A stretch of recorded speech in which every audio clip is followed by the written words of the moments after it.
letzten 15 Sekunden bis zum Start.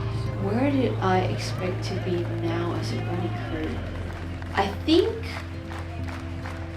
that this was beyond our expectations. 4, 3, 2, 1, los geht's!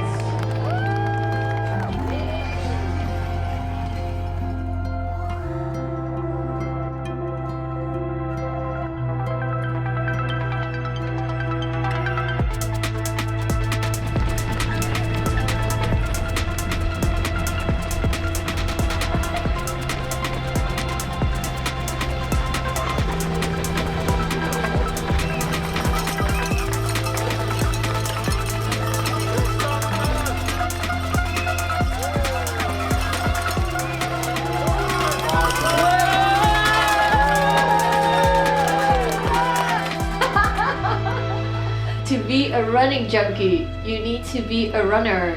Running it's important, but it's not the most important thing.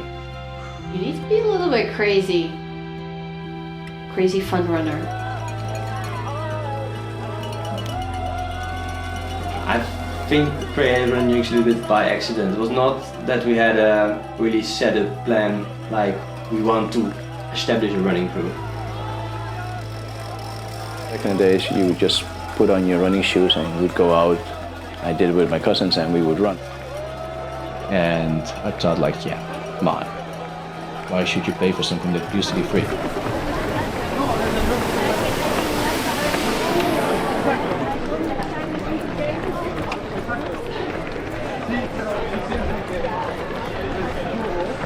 What we did, I think for the first time, later we found out it was happening at more places, was making something that's quite individual as a sport as running, like more of a communal thing. The running is actually the excuse to come together. It's not about the run, it's about the social component to it. So it's about meeting up before, talking, how was your day? So in the beginnings we would eat together after a run, but we would go out and eat some. But within our group we still had some students left. And after their salary they still had like a full month ahead of them. So then the students would say like, hey, yeah, sorry, I can't join you guys because I have no money left. Then it hit me like, yeah, come on, instead of spending maybe like 15 or 20 euros for a meal per person, we could also cook for 15 euros and all eat from it.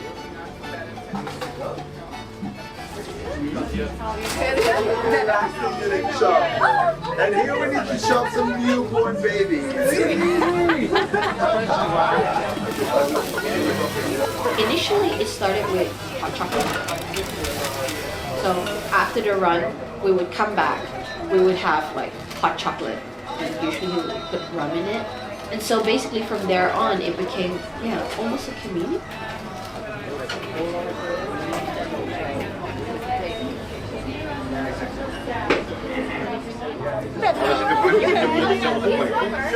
Maybe you can take this off. Why do you like to cook for so many people? For me, since I joined this, I was like, oh my god, this is it. You know, like for me in my life, everything was okay. Like, have enough friends, have a good job, have a nice place to live at, etc. But like, I was like, something missing. And then I joined here, and I was like, I think this is like the giving back part, you know, in a way. Pass on to the further. This is one portion. Oh, this looks so good. Yeah. So this is, and just bring it out. Everything's made very well, but the point of it is that the beets need to be marinated by a real Lithuanian grandma.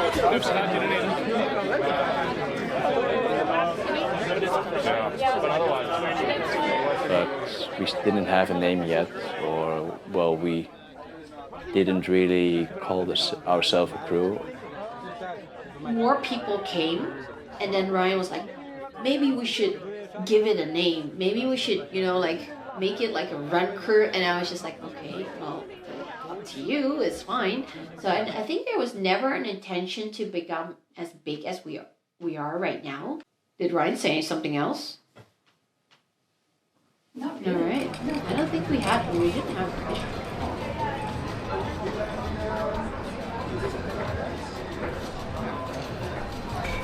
you're so lucky that you are running with Running Junkies.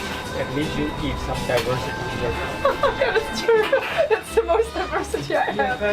Otherwise, I'm pretty German. I have a lot of bread. I think the biggest accomplishment of the Running Junkies would be that most of the people within the Junkies, they mark down in their agendas that the Tuesday evening is for Running Junkies.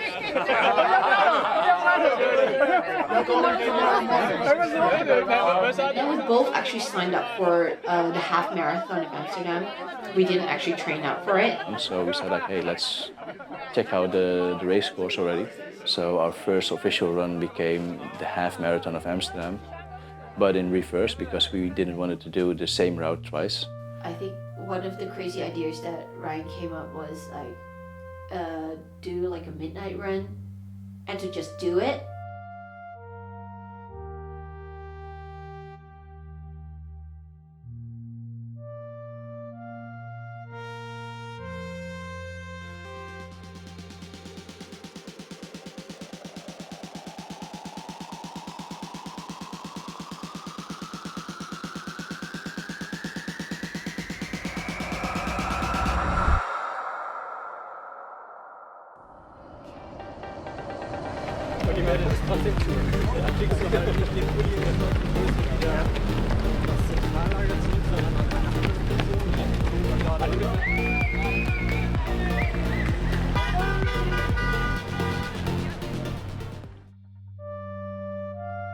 When I first really realized what crew could do was the first time that we went outside of the Netherlands for an event.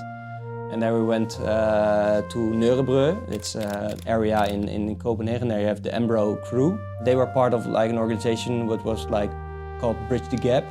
Cool thing about it, they were like, hey, do you already have some lodging facilities? And they said like, no, we haven't organized anything yet. So, and they just said like, hey, don't worry, we will arrange it for you.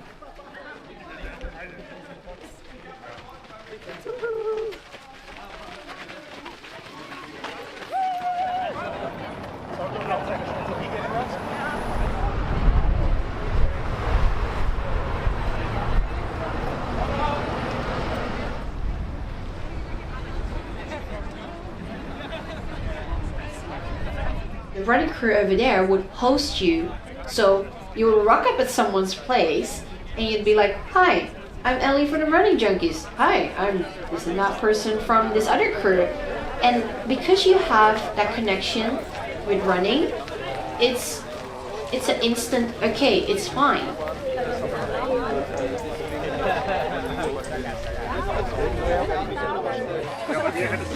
10 years from now, when Tide Runners went with 40 people to Amsterdam Half Marathon to visit Running Junkies, so when it was your 5th birthday, I think then, half of your crew was in Toronto for another event, so we only met half of the Running Junkies, but we were there, it was a great party, and we said, let's repeat this 10 years later. We have some special flags for this.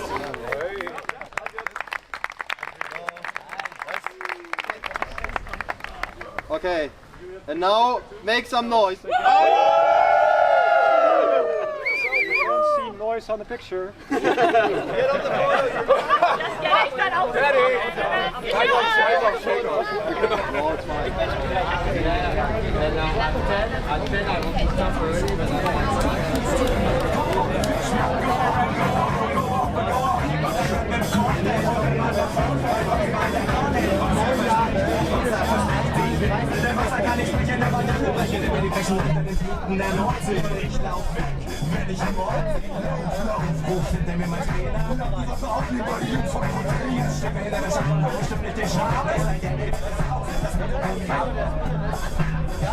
And I think they did a couple of events and everyone just like starts drinking and they are so drunk that everyone just started taking off their shirts. So all of them are just like showing off their medals and swinging their shirts in the air while they're dancing, and Ryan would be like, no, it's okay, it's cool.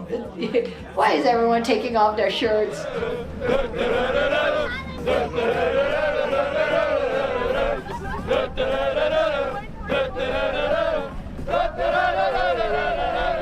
And I mean, like, for us it was okay hot guys from Copenhagen all swinging their shirts. Oh, okay, that's fine. I hope you guys don't find those pictures.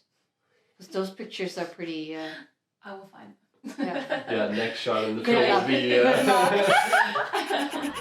Not so sexy.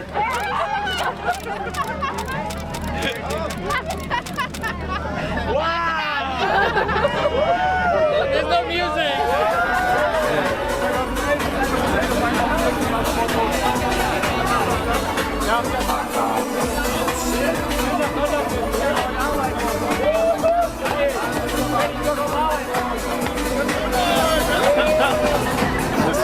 We're about to get hit.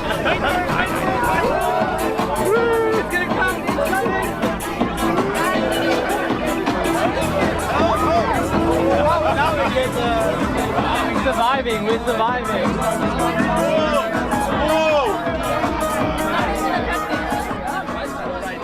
I think like the most exciting run we ever did was only with 3 people.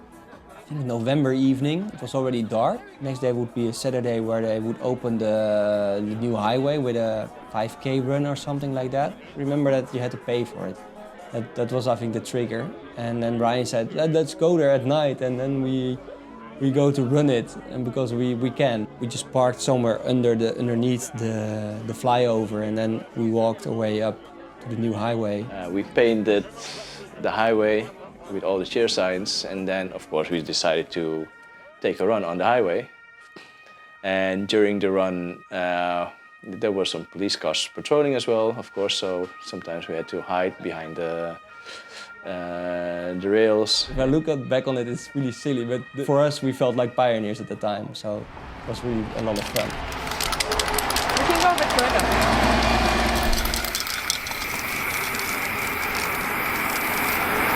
Is it official? No, not really. It's from the main view of the city. Are you authorized? It says cheer. Oh, cheer on. What kind of color is it? Is it chalk or is it permanent? It's no permanent. Not permanent? Yeah. Can I see? I think it's pretty permanent, so please don't do it where police is around at least. I think the most memorable thing I witnessed with the Junkies when my oldest son ran with us for the first time. It was just, I think he was like 1.5, and he really wanted to see what Daddy was doing every Tuesday. So it was a summer day, and so he came with us, and he was really shy, and he was there with a speech, and he was just looking around. And The youngest running junkie who's ever going to run with us right now. And then he said like, okay, let's go running, and then he ran with us the first 400 meters, and he just killed it. Everyone was running behind him, and you saw the twinkling in his eye.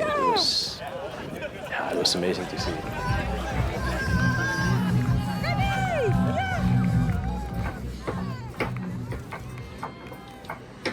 Running Junkies, it has become a family. It's become like part of your life. Well, you shouldn't see it as like a movement, or it's just that part that should be there in your life, and you can call it Running Junkies, and you can call it family, or you can call it whatever, but that's the part that actually makes your life whole. To create a family within a crew is not easy to do. Basically, we just kept on asking friends, like, oh, if you're not doing anything on Tuesday, come and join us. And it was always at the gyms. It was always there because it was at Ryan's own shop, so he could just leave it open whenever convenient for him. Oh, yeah. This is it's the oldest Surinamese sandwich shop in the Netherlands. I'm the second generation of working there, and I'm also the owner right now.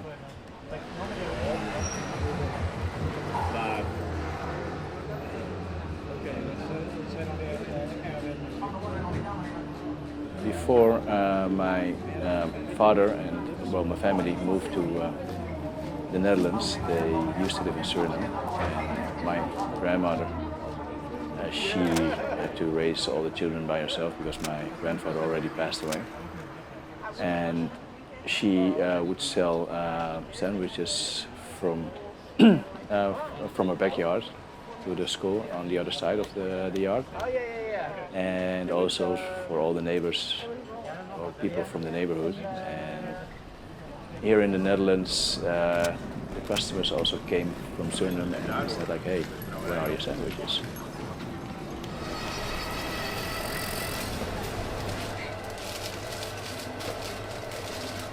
I was getting out of my depression, burnout, and so my dad told me like, "Hey, you're not doing anything, come work here." So that's what I did, and then actually running also helped me to get out of the depression, and also Running Junkies helped me as well.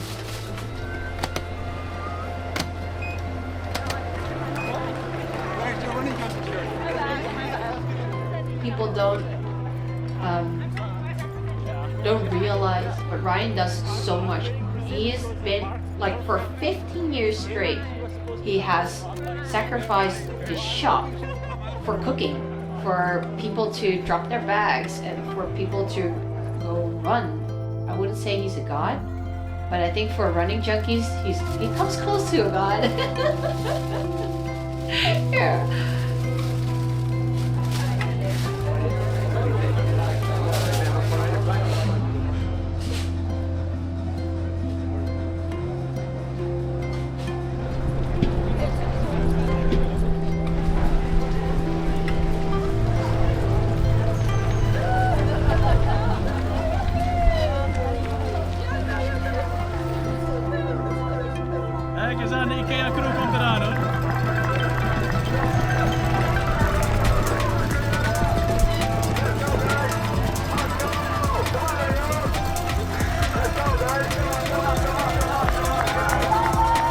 I think the message that I want to give the new people is not about Ryan or Tommy or myself.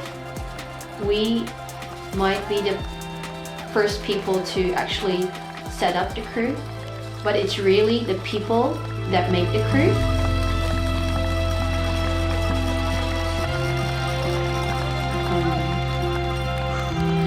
It's never been about us. It's been about the crew. Yeah.